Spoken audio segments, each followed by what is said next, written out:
John Smith, the Shadow Chancellor, said it would be touchingly naive of anyone to imagine that we're linked to the ERM now for anything other than pre-election reasons. Do you agree with him?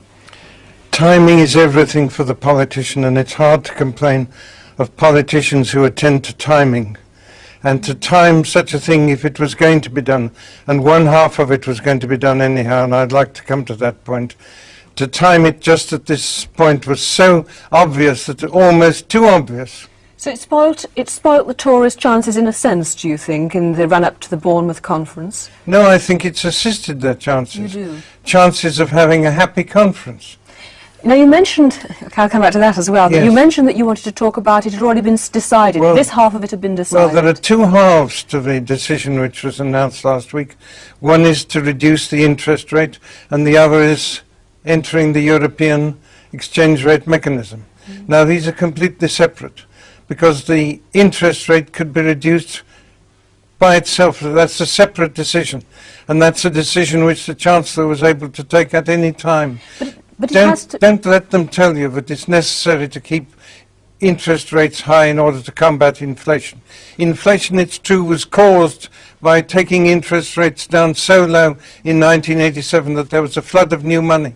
But once the flood of new money and credit has been released, you can't mop it up by high interest rates. Well, what was the alternative to the high interest rates? Well, the alternative was to wait, to sit back and wait. But politicians always have to be doing something, don't they? See what I'm doing?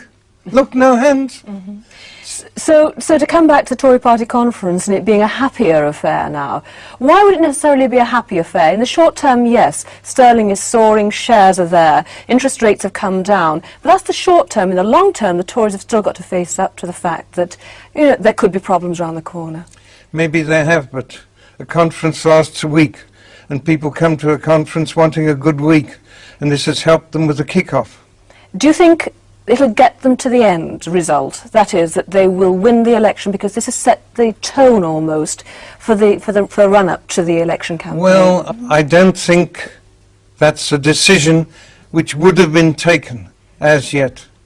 I think at this stage in a parliament, a Prime Minister is still watching and thinking and has not yet decided. It would be very injudicious to have taken a decision on that sufficiently firm to fix other decisions to attach to it.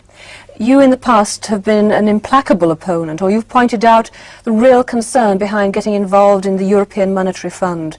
Do you regret this decision? Do you regret us going into the ERM today? I think we shall regret it. It's always a mistake, and we experienced this in the past, to peg your exchange rate, because then you've either got to inflate to keep it up, or you've got to keep it down, or you've got to deflate to get it up. You're at the mercy of other forces, more at the mercy of other forces than you need it to be.